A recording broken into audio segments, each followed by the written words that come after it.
नमस्कार, स्वागत है आपका न्यूज बाइस्कोप में। मैं हूं आसिया।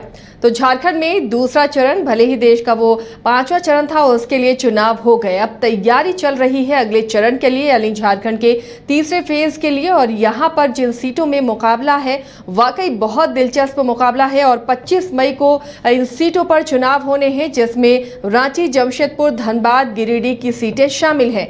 इन सीटों में से आज हम चर्चा करेंगे धनबाद की सीट पर, जिस पर काफी जिसे हॉट सीट माना जा रहा था। और लगातार इस सीट पर प्रत्याशी कौन होंगे, इसे लेकर कई तरह के कयास लगाए जा रहे थे। लेकिन बीजेपी ने यहां बाघमारा विधायक ढुल्लू महतो को मौका दिया है, तो वहीं कांग्रेस ने एक नए चेहरे पर भरोसा जताया है, जो अनूप सिंह बेरमो विधायक की पत्नी है, अनुपमा सिंह। वो यहां से चुनावी मैदान में है। तो ये जंग अब कितनी दिलचस्प नजर आ रही है, धनबाद में चुनाव को लेकर कैसा माहौल है और किस तरह प्रत्याशी चुनावी मैदान में पसीना बहा रहे हैं, यहाँ पर कैसा मुकाबला होगा, समझेंगे।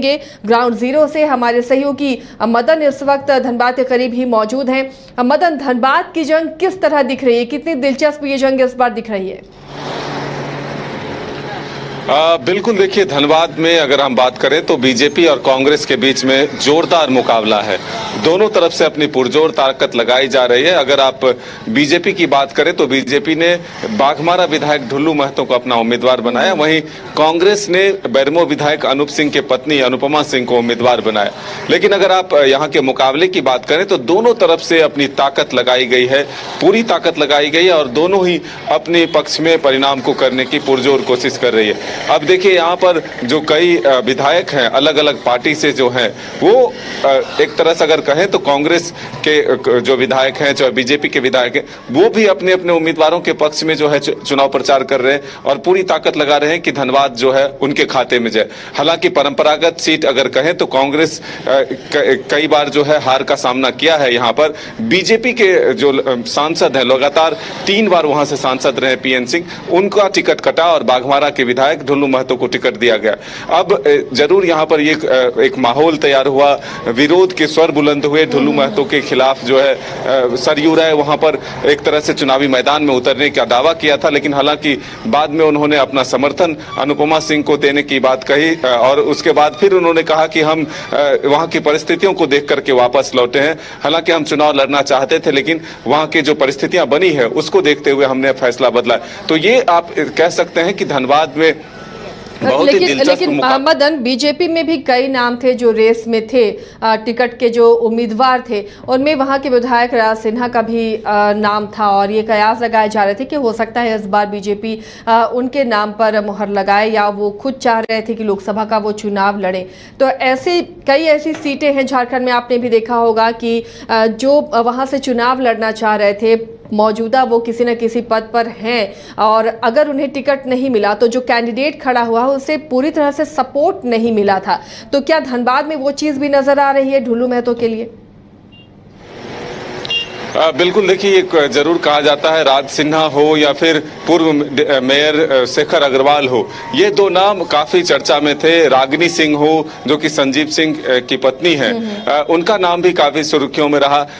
नीरज पूर्णिमा सिंह का भी नाम कई बार चर्चा में आया है, क्योंकि ये कहा जा रहा था कि वो बीजेपी का दामन थाम सकती है और बीजेपी से उम्मीदवार भी बन सकती है। हालांकि कांग्रेस में भी उनकी दावेदारी थी, लेकिन उन्हें टिकट नहीं मिला। तो अब ये जो चीजें सामने आई है कि अगर जिन्हें टिकट नहीं मिलता है वो खुलकर पार्टी के उम्मीदवार को समर्थन नहीं करते, तो ये भी एक मुसीबत जो है जरूर धनबाद में देखने को मिला है। लेकिन कांग्रेस की अगर बात करें तो नीरज पूर्णिमा सिंह खुलकर अपने जो पार्टी के उम्मीदवार है अनुपमा सिंह, उनके समर्थन में चुनाव प्रचार कर रही है। लेकिन सिंह मेंशन में अब 2 फार की बात सामने आ रही है, यानी कि जो रागिनी सिंह है वो अपने उम्मीदवार ढुल्लू महतो का समर्थन कर रहे हैं, लेकिन उनके ही देवर जो है वो अनुपमा सिंह को समर्थन कर रहे हैं। तो ये जरूर जो स्थितियां बनी है, जो बीजेपी के कुछ लोग हैं अगर वो ढुल्लू महतो को मदद नहीं करते हैं, उनके समर्थन में सामने नहीं आते हैं खुलकर, तो क्या उनकी परेशानी बढ़ सकती है, ये आने वाला वक्त बताएगा। लेकिन फिलहाल दोनों तरफ से पुरजोर ताकत लगाई जा रही है कि ये सीट जीता जाए, चाहे कांग्रेस हो या बीजेपी, दोनों अपने साख का सवाल इसे बनाया है। बिल्कुल मदन, अनुपमा सिंह पहली बार राजनीति में कदम रख रही हैं और ये उनका पहला चुनाव भी है। राजनीति में कदम रखते ही सीधे चुनाव से ही उनका सामना हो रहा है, तो ऐसे में उनके लिए कितनी मुश्किल है या पूरी तरीके से पार्टी का सपोर्ट है? देखिए, कई बड़े चेहरे भी उनके सभाओं में शामिल होने वाले हैं और लगातार उनके पति भी उनके साथ हैं, पूरी कांग्रेस की टीम लगी हुई है, लेकिन फिर भी एक मंझे हुए राजनीतिज्ञ के साथ सामना एक नया फ्रेश चेहरे के साथ हो रहा है, तो ये मुकाबला इसलिए काफी दिलचस्प दिख रहा है। बिल्कुल, देखिए, महिला प्रत्याशी के तौर पर अनुपमा सिंह सामने आई है और एक पढ़ी लिखी महिला है और राजनीति उनके एक तरह से कहें तो परिवार का हिस्सा रहा। तो ऐसे में एक राजनीतिक परिवार से आने पर उनका एक अनुभव जो है वो मिला है और उसका फायदा वो जरूर ले रही है। तो ऐसे में जब अनुपमा सिंह पहली बार मीडिया के सामने भी आई थी, जब उनके नाम का घोषणा हुआ, जब वो उम्मीदवार बनाए गए, तब से उनका कॉन्फिडेंस जो है और भी बढ़ता हुआ नजर आ रहा है। आज जो है वो काफी खुलकर मीडिया के सामने बात रखती हैं। जरूर ये है कि इससे पहले इतनी बातें वो मीडिया के सामने नहीं रखती थी या इतना सामना उनको मीडिया का नहीं करना पड़ता था, लेकिन जो एक शिक्षित महिला का जो एक दायित्व है वो निर्वहन करते हुए वो ये जरूर दावा कर रही है कि अगर उन्हें मौका मिलता है इस क्षेत्र का सेवा करने के लिए तो फिर वो इस क्षेत्र के विकास के लिए अपनी पूरी क्षमता का उपयोग करेंगी। मदन, धनबाद सीट पर अगर देखें तो यहाँ का समीकरण, यहाँ का रिकॉर्ड पिछले चुनावों में किस तरह रहा है? कौन से फैक्टर यहाँ पर काम करते हैं? लगातार आप लोगों के बीच जा रहे हैं, वहाँ पर ग्राउंड रिपोर्टिंग कर रहे हैं, क्या लग रहा है? बिल्कुल, देखिए, अगर आप देखें तो बीजेपी ने इस बार ओबीसी कार्ड जो है खेला है, एक तरह से दौड़ लगाया है। 7 से अधिक उम्मीदवार जो है ओबीसी समाज के लोगों को दिया है। टिकट जो है बंटवारे के समय ही इस पर यह फोकस किया गया है कि अधिक से अधिक ओबीसी समाज के वोट जो है वो बीजेपी के खाते में जाए और इसी के तहत आप देखिए चतरा और धनबाद दोनों जगह पर जो फॉरवर्ड उम्मीदवार होते थे, जो राजपूत कास्ट से आते थे, वहां पर दोनों उम्मीदवारों को बदला गया। हालांकि धनबाद ओबीसी समाज से आते हैं ढुल्लू महतो, उनको उम्मीदवार बनाया गया, तो जरूर यहां पर उसका फायदा जो है ढुल्लू महतो को मिलता हुआ दिख रहा है। लेकिन वहीं कांग्रेस ने अपने उम्मीदवार को राजपूत कास्ट से ही दिया है, तो अब इसका फायदा कितना उनको मिल पा रहा था ये आने वाला वक्त बताएगा। लेकिन ये बात जरूर है कि जिस तरह से बीजेपी ने एक पिछड़ा कार्ड खेला है, इससे कहीं ना कहीं बीजेपी को लीड मिलता हुआ दिख रहा है। तो इसी का माइलेज कांग्रेस ने उठाना चाहा। जब ढुल्लू महतो को यहाँ से प्रत्याशी बनाया गया तो कांग्रेस ने भी अनुपमा सिंह को, यानी अपर कास्ट को, यहाँ से कैंडिडेट बनाया है। तो एक नाराजगी जो अपर कास्ट में थी, अपर कास्ट के कैंडिडेट को नहीं देने से, क्या उस खेमे को, उस वोटर्स को अनुपमा सिंह प्रभावित कर पाएंगी?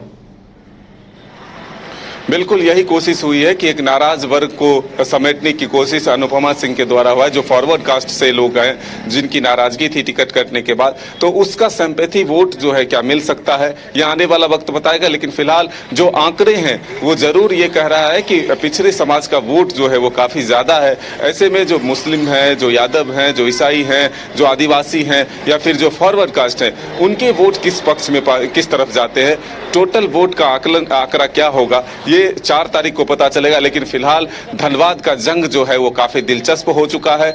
दोनों तरफ से स्टार प्रचारकों का दौरे जो है लगातार जारी है। अपने पक्ष में लोगों को करने की पूरी कोशिश की जा रही है।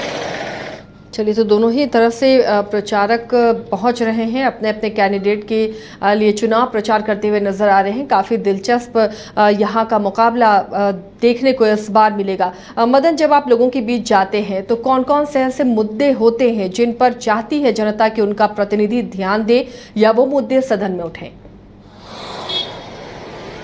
देखिए, एक तरफ मोदी के विकास के काम हैं, मोदी के जो गारंटी है उसको लेकर के बीजेपी के लोग जो हैं जाते हैं जनता के बीच में। दूसरी तरफ अगर आप देखें तो सीधे तौर पर जो राहुल गांधी ने 5 न्याय की बात की है, वो न्याय की बातों को लेकर के जनता के बीच में जाते हैं। बीजेपी भ्रष्टाचार पर जोर देती है कि भ्रष्टाचार के खिलाफ जो है उनका अभियान चलेगा। वहीं दूसरी तरफ कांग्रेस ये कहती है कि क्या सिर्फ भ्रष्टाचार कांग्रेस और इंडिया गठबंधन के लोग ही करते हैं। तो ऐसे में सीधे तौर पर आमने सामने की स्थिति जो है बनती हुई दिख रही है। अब देखना होगा कि दोनों के विषय जो मुद्दे हैं वो जनता के बीच में रखे जा रहे हैं। अब इसका क्या परिणाम होता है, किन की बातों पर, किन के आश्वासन पर लोग भरोसा करते हैं, ये आने वाला वक्त बताएगा। चलिए, तो काफ़ी दिलचस्प ये जंग धनबाद की होने वाली है और कौन इसमें बाजी मारता है ये अभी फिलहाल कहना और फिलहाल इसका आकलन करना थोड़ा मुश्किल है, लेकिन वाकई में जंग यहाँ पर दिलचस्प बनती हुई नजर आ रही। कई फैक्टर हैं जो धनबाद लोकसभा सीट में काम कर रहे हैं और उन फैक्टर्स में से अनुपमा सिंह और ढुल्लू महतो के फेवर में कौन जाता है, वहां की जनता क्या एक नए राजनीतिज्ञ के तौर पर अनुपमा सिंह को एक्सेप्ट करती है, एक महिला प्रतिनिधि के तौर पर एक्सेप्ट करती है, या फिर ढुल्लू महतो वहां की बादशाहत करेंगे, ये देखना भी दिलचस्प होगा। शुक्रिया मदन इस तमाम जानकारी के लिए। एलीट इंस्टीट्यूट, अगर आपके अंदर चाह है तो एलीट आपकी राह है। IIT हो या मेडिकल, आप चाहते हैं अपने आप को उत्कृष्ट दिखाना, आप चाहते हैं खुद को एक IITian के रूप में दिखना या मेडिकल के क्षेत्र में आगे बढ़ना, तो एलीट आपके लिए एक बहुत बड़ी ताकत के साथ आपके सामने है। आइए, खुलिए, बढ़िए, पहुंचिए। Elite institute.